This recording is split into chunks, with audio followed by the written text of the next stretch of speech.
Yesterday, we talked about getting real. I mean, we've got to get real with ourselves if we're going to make any changes or any improvements in our lives, if we're going to reach any goals. But I'm going to just tell you, you got to own your shit. Like, just plain and simple. That's what you got to do. Look, life has circumstances. There are things that happen through life that, yeah, maybe they're just somewhat out of your control. However, I'm going to tell you that still, with all the circumstances and all the things that happen, all the experiences that you've gone through, you are the common denominator. So again, if you want something different, you got to start doing something different. But you've got to take ownership. Don't put the blame out on other people. It's not everyone else's fault. It's your life. And the thing that I realized with so much personal development, I've done so much reading, listening to podcasts, and the thing that seems to be that common thread that I keep hearing is when you take ownership of those actions and you stop placing blame on other people, there's a sense of freedom there. You then ultimately can say, okay, yeah, so maybe I could have made that decision a little bit differently, a little bit better, maybe not said those things, and it could have changed the direction of the outcome. You want a different outcome? Yeah. Start taking ownership of your actions, your words, and then say, okay, what kind of outcome do I want? And that's what I'm going to strive for. How am I going to make any changes in my life if I keep pointing the finger at everyone else? Again, I'm the common denominator.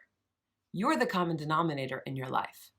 You've got to own your stuff. You got to take ownership of your life.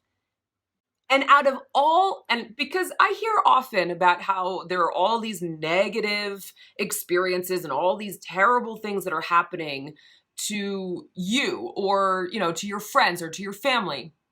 I mean, you message this, you share this with me on social media, but with every not so great experience, and I'm going to just say unpleasant, because I have learned to not say negative. It's not a negative experience. It's not a bad experience. It's not a wrong choice. It's just unpleasant. It's unpleasant because, yeah, it doesn't make us feel good.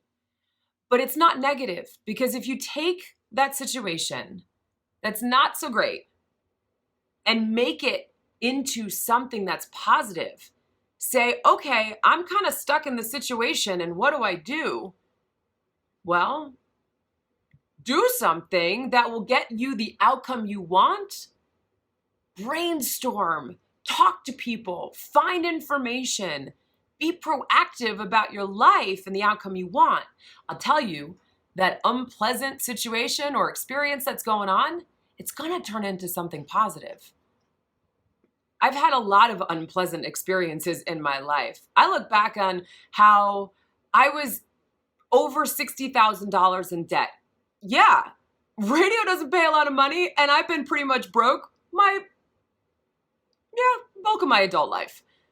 I had to work to get myself out of that.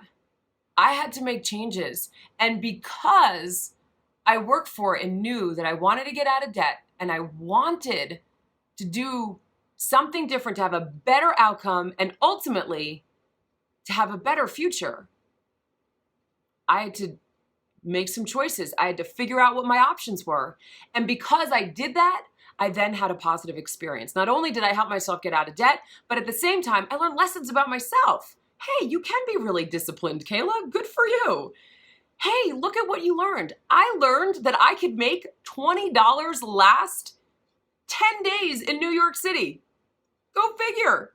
Groceries, subway rides, whatever else I might need. $20 lasted me 10 days. I figured out how to make it work. I walked to work if I had to.